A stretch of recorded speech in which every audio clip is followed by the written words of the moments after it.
इरफान सिद्दीकी साहब, आपकी जमात ने तो ऐसा एक तासुर बनाया कि मौलाना फजलुर रहमान को सिर्फ महज तहफ़्फ़ुज़ात हैं आईनी तरमीम पर और उनको मना लिया जाएगा। आज खुलकर बात जब सामने आई तो मौलाना ने तो ये कहा है कि वो तो यकसर मुस्तरद करते हैं इन आईनी तरमीम को, और ना सिर्फ ये बल्कि उन्होंने कहा कि इन तरमीम की पे इत्तेफाक करना कौम, मुल्क और कौम के साथ अमानत में ख़यानत होगा। इतनी उन्होंने सख्त बयान सामने रखा है। जी बहुत शुक्रिया जुनैद। मौलाना जिस मीटिंग में थे 2 दिन पहले, जो आईनी पार्लिमानी कमेटी एक बनी हुई है, मैं भी था उसमें। बिलावल भुट्टो भी थे, इसाक डार साहब भी थे, तारड़ साहब भी थे। तो बड़ी खुल के बातें हुई और 3 घंटे मैंने मौलाना का भी मौक़िफ़ सुना, हुकूमती मौक़िफ़ भी सुना। बिलावल साहब बड़े वोकल थे उस मीटिंग के अंदर, उनका मौक़िफ़ भी सुना। मैंने जो गैदर किया 3 घंटे के अंदर वो ये था कि मौलाना को ना तो आईनी तरमीम के ऊपर कोई एतराज़ है, यानी एक नई कॉन्स्टिट्यूशनल कोर्ट अगर बननी है उस पर भी उन्हें एतराज़ नहीं था। उन्हें इस पे भी एतराज़ नहीं था कि जो जजों की तकर्री का फार्मूला है वो 18th अमेंडमेंट की तरफ वापस चला जाए। उन्हें अगर कुछ और इसमें जुज़ियात ऐसी थी जिनसे इख्तलाफ हो सकता था, जिसकी उन्होंने ख़ास तौर पे कोई निशानदेही नहीं की थी, लेकिन मैं नहीं समझता हूँ कि मौलाना बुनियादी तौर पर जो चीज़ें इस आईनी मसवदे के अंदर रखी गई हैं, जिनका मैंने अभी ज़िक्र भी कर दिया है कि जजों की तकर्री को 19th अमेंडमेंट के तहत जो नलीफाई कर दिया गया था जो सिस्टम, उसको बहाल किया जाए। मौलाना ने बल्कि उस मीटिंग में ये भी कहा था कि मैंने तो 19th अमेंडमेंट को वोट पे नहीं दिया था, जिस पे गुफ्तगू ये हुई थी कि अगर आपका ये मौक़िफ़ उस वक्त था तो ये मौक़िफ़ आज हमारा भी है, तो लिहाजा हम में कोई डिफरेंस नहीं है। कॉन्स्टिट्यूशनल कोर्ट के बारे में भी नहीं है। मे बी कि कोई ऐसी चीज़ें हों जो उनके सामने जो मसवदा रखा गया उनसे इख्तलाफ ना हो, लेकिन मुझे यकीन है कि जो मसवदा मौलाना लाएंगे या जो बिलावल साहब उनके साथ डिस्कस कर रहे हैं, वो मसवदा बड़ी हद तक उन्हीं तरामीम के आसपास घूमेगा जो हुकूमत ने सजेस्ट की हुई हैं। उसके अलावा तो फिर देखें ना, ये मौलाना का इस तरमीम में शरीक होना बड़ा ज़रूरी है। अगर नहीं होती हैं तो मौलाना नहीं आते हैं तो ये तरामीम हो नहीं सकेंगी, और ये तरामीम उस वक्त होंगी जब मौलाना आएंगे भी, और ये तरामीम हुकूमत और हुकूमती इत्तेहादियों बशमूल पीपल्स पार्टी और दूसरी जमातों के करीब तर होंगी। ये नहीं हो सकता है कि कोई बिल्कुल एक नया मसवदा तरामीम आ जाए और हुकूमत उस पर अंगूठा लगा दे। ये तरामीम कमोबेश वही होंगी जो अव्वली मसवदे के अंदर तैयार की गई हैं।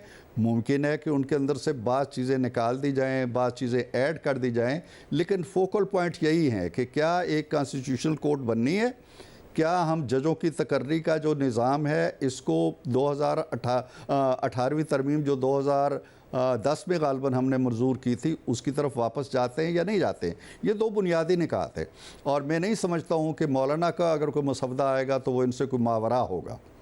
तो इरफान सिद्दीकी साहब, फिर कामरान मुर्तज़ा की बात से तो ये लगता है कि मुस्लिम लीग नून के बहुत से खुद लोग भी अंधेरे में ही थे। वो कहते हैं कि बगैर किसी मुसवदे की ही बात हो रही थी, और जब एक मुसवदा सामने आया तो वो देखकर हैरान रह गए, और उसी के बाद ये मुज़ाकरात कामयाब नहीं हो सके। आप कह रहे हैं कि मौलाना को कोई मसला नहीं है तरमीम पर, तो फिर उनका ये कहने का क्या मतलब है कि इन तरमीम को आगे लेके जाना मुल्क और कौम के साथ अमानत में ख़यानत होगा? पता नहीं वो उन निकात की अगर निशानदेही कर दें या कर देते जिनको वो समझते हैं कि शायद ये मुल्क और कौम से बेवफाई होगी या उनसे गद्दारी होगी या कुछ और होगा, तो फिर तो हम समझ जाते। लेकिन मैं नहीं समझता हूँ कि उस बुनियादी मसवदे के अंदर इस वक्त भी 3, 4, 5 मसवदे गर्दिश कर रहे हैं मीडिया के अंदर। किसी के अंदर कुछ लिखा हुआ है, किसी के अंदर कुछ लिखा हुआ है, किसी के अंदर कुछ लिखा हुआ है, लेकिन मौलाना के सामने जो चीज़ रखी गई हतमी तौर पर, बिलावल साहब ने बड़ी देर तक रात को उनसे इस जिस मीटिंग का मैं जिक्र कर रहा हूँ उससे पहले सुबह 3 बजे तक एक बड़ी तवील नशस्त हुई थी, और उसमें काट छाँट करके एक खाका तैयार कर लिया गया था। मौलाना का कहना यह था कि हेस्ट ना करें, जल्दी ना करें, गौर व खौज कर लें। मुमकिन है कि जो 2/3 आप चाहते हैं वो इससे भी ज़्यादा आपको अक्सरियत मिल जाए, तो सब लोगों को ऑन बोर्ड लाने की कोशिश करें। मौलाना इसकी कोशिश कर भी रहे हैं। तो बुनियादी मकसद यही था, ये नहीं था, उन्होंने कोई कैटेगरिकली नहीं कहा जी कि मुझे इस चीज़ से इख्तलाफ है या मैं ये नहीं मानूंगा या ये मैं नहीं मानूंगा। मे भी कि उन्होंने जो महदूद महफलों के अंदर मुलाकातें हो रही हैं उनमें ज़रूर निशानदेही की होगी कि इन चीज़ों से मैं एग्री नहीं कर सकता, और यही मकसद है टाइम लेने का कि मौलाना के भी तहफ़्फ़ुज़ात दूर हों, ANP भी ऑन बोर्ड है, उसका भी अगर कोई नुक्ता है वो भी देख लिया जाए, MQM है, BAP है, इवन 4 जो नुमाइंदे थे PTI के वो भी उस मीटिंग में मौजूद थे, इंक्लूडिंग उनके चेयरमैन के, इंक्लूडिंग उमर अयूब साहब के, शिबली साहब के, अली ज़फ़र के। तो एक ब्रॉडर कंसेंसस हम चाहते हैं हो जाए, बुनियादी निकात वही हैं जो मैंने बयान कर दिया। तो अब ये वाज़ेह है कि फिर आपके मुसव्वदे पर नहीं, फिर अब उनके मुसव्वदे पर बात आगे बढ़ेगी। देखिए, मुसवदा एक ही है जो मैंने बयान कर दिया है। मुसवदा ये है कि क्या हमने एक कॉन्स्टिट्यूशनल कोर्ट बनानी है या नहीं बनानी है। दूसरी बात यह है कि क्या जजों की तकर्री का मैकेनिज़्म हमने 18वीं तरमीम की तरफ लौटाना है कि नहीं लौटाना है। अब उसमें लफ्ज़ क्या होते हैं, उसमें जुमले क्या होते हैं, उसमें ज़ुबान क्या होती है, वो मैं नहीं कह सकता कि मौलाना की क्या होगी और तारड़ साहब की क्या होगी और बिलावल साहब की क्या होगी, लेकिन ये हैं वो बुनियादी निकात जो तय हुए हैं और इन्हीं के गिर्द जो भी तरमीम होनी है वो होनी है। तो इरफान सिद्दीकी साहब, नवाज शरीफ साहब के मामले में क्या हुआ? ये तो बताया गया था कि वो इस्लामाबाद आ चुके हैं पार्लियामेंट में वोट कास्ट करने के लिए, फिर उनको मौलाना फजल रहमान से भी मुलाकात करनी थी, वो मुलाकात भी नहीं हुई, पार्लियामेंट में वोटिंग भी नहीं हुई। अगर मौलाना फजल रहमान के ये एतराज़ात हैं जिनकी आप भी बहुत कदर करते हैं और एक जमहूरी रहनुमा के तौर पर, तो नवाज शरीफ साहब के कोई तहफ़्फ़ुज़ात नहीं हैं, वो मुकम्मल तौर पर मुत्तफ़िक हैं हुकूमत की इन तरमीम के लिए काविशों से, जो कि ख़ुद 3 मरतबा वज़ीर-ए-आज़म रह चुके हैं और जमहूरियत के लिए वो कहते हैं जद्दोजहद कर रहे हैं, उनका कोई मौक़िफ़ नहीं है इस हवाले से? देखिए जुनैद, बड़ा दिलचस्प सवाल आपने किया है। अगर मैं ये कहूँ कि नवाज़ शरीफ ने और मोहतरमा बेनज़ीर भुट्टो शहीद ने आज से 18 साल पहले 14 मई 2006 को जो मंशूर एक दिया था कौम को, अब उसको अमली जामा पहनाया, ये बेनज़ीर का और नवाज़ शरीफ का विजन है कि एक कॉन्स्टिट्यूशनल कोर्ट होनी चाहिए। उसकी बहुत सी अमेंडमेंट हमने चार्टर ऑफ डेमोक्रेसी में तय की थी, बहुत सी हो चुकी हैं। मसलन सरबराहाने मुसल्लह अफवाज की तकर्री का इख्तियार जो सदर के पास था वो वज़ीर आज़म के पास चला गया, कंक्रीट लिस्ट ख़त्म कर दी गई और बहुत सी इस्लाहात हो चुकी हैं। ये नुक्ता जो कॉन्स्टिट्यूशनल कोर्ट का है ये अभी बाकी था, पाए तकमील को नहीं पहुंचा था। हमने जजों की तकर्री का भी एक निज़ाम वज़ा किया था चार्टर ऑफ डेमोक्रेसी के अंदर। सो ये कहना कि जी वो ऑन बोर्ड हैं या नहीं हैं, मैं समझता हूँ कि उन्होंने अगर 18 साल पहले एक ख्वाब देखा था तो मौजूदा पार्लियामेंट उस ख्वाब की ताबीर कर रही है। मोहतरमा तो इस दुनिया में नहीं रही, अल्लाह ताला उनके दर्जात बुलंद करे, और मियाँ साहब के लिए खुशी का बायस होगा कि उन्होंने जो चीज़ें 18 साल पहले तय की थी वो पाए तकमील को पहुँचने जा रही हैं। तो इरफान सिद्दीकी साहब, फिर गलती तो आपकी जमात को मज़ीद तस्लीम करनी पड़ेगी, ये आप अंदाज़ा लगा सके हैं क्योंकि आप काफ़ी सीनियर रहनुमा हैं, नवाज शरीफ साहब के भी आप करीब है, कि गलती कहाँ हुई? क्योंकि राना सनाउल्लाह साहब ने तस्लीम किया कि जो इब्तदाई तौर पर लोग मुज़ाकरात करने गए थे वो ज़िम्मेदार हैं इस सारी कोशिश में नाकामी के।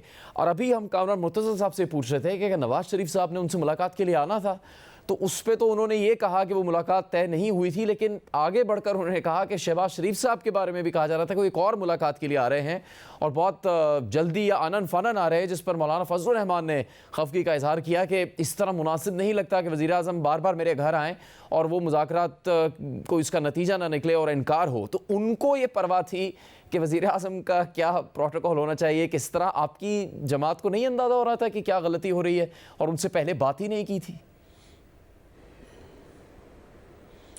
देखिए, किसी को ज़िम्मेदार ठहरा देना इस तरह के हालात में, जो चीज़ हमने अगर एक ख़ास मुतय्यना वक्त के अंदर की थी वो नहीं हो सकी, तो ये कह देना जी कि फ़लाँ ज़िम्मेदार है और फ़लाँ ज़िम्मेदार है, वो जो मुहावरा है ना कि कामयाबी के कई बाप होते हैं और नाकामी हमेशा यतीम रहती है, इसको अगर आप नाकामी तसव्वुर करें तो मैं ज़्यादा से ज़्यादा ये कहूँगा कि शायद हमारी हिकमत कार में या हमारी इंतज़ाम कारी में या मामलात को पूरी तरह तय करने में हम पूरी तरह इंसाफ नहीं कर सके अपने आप से या अपने अरकान से या दूसरी जमातों से, तो वो हो सकता है। लेकिन इसमें कहीं भी न तो नीयत का फतूर है किसी का, न किसी की अहलियत का मसला है, न किसी की बदनीयती का मसला है। ये यूँ कह लीजिए कि हमें बशमूल पीपल्स पार्टी ये तवक्को थी कि शायद मौलाना की वजह से हमारे नंबर पूरे हो चुके हैं और मौलाना पूरी तरह ऑन बोर्ड हैं। ये हमारा तासुर था, जो शायद गलत फहमी पे मबनी होगा या खुशगुमानी पे मबनी होगा, इसको हम मान लेते हैं। लेकिन कोई फ़र्क नहीं पड़ता अगर इसको हम ये समझते हैं कि चलें वो वक्त गुज़र गया और अब अगले 15-20 दिनों के अंदर अक्टूबर के शुरू में ये कंसेंसस हो जाता है। और हमने देखा है 18वीं तरमीम भी जब हुई थी तो कई महीने बल्कि कमोबेश 1 साल हमें लग गया था। तो कोई फ़र्क नहीं पड़ता, ये हो जाएगा और इसमें न किसी की अजीमत है न किसी की नाकामी है। एक अच्छा डेमोक्रेटिक प्रोसेस है जो पार्लियामेंट मेरा ख्याल है बरूए कार आ रही है और इसके नताज अच्छे निकलेंगे। जितनी देर भी होती है और जितना वसी कंसेंसस होता है इतना अच्छा रहेगा। तो ये तरमीम लाना पार्लियामेंट में ये 25 अक्टूबर से आगे भी जा सकता है मामला? देखिए अभी तो हमने कोई किसी तरफ से भी किसी दिन का या मियाद का तयन नहीं हुआ है कि ये हमने लाजमन सितंबर में करनी है या अक्टूबर में करनी है। जो ही एक कंसेंसस हो जाएगा, कंसेंसस से जो प्रैक्टिकली मुराद है कि मौलाना के बगैर चूँकि नंबर पूरे नहीं होते हैं, ना सेनेट में होते हैं ना कौमी असम्बली में होते हैं, तो जो ही मौलाना मुतमईन हो जाते हैं, बाकी पार्टियां ऑलरेडी अपना ये किराया दे चुकी हैं, तो उस वक्त ये आ जाएगा। हो सकता है सितंबर के आखिर में आ जाए।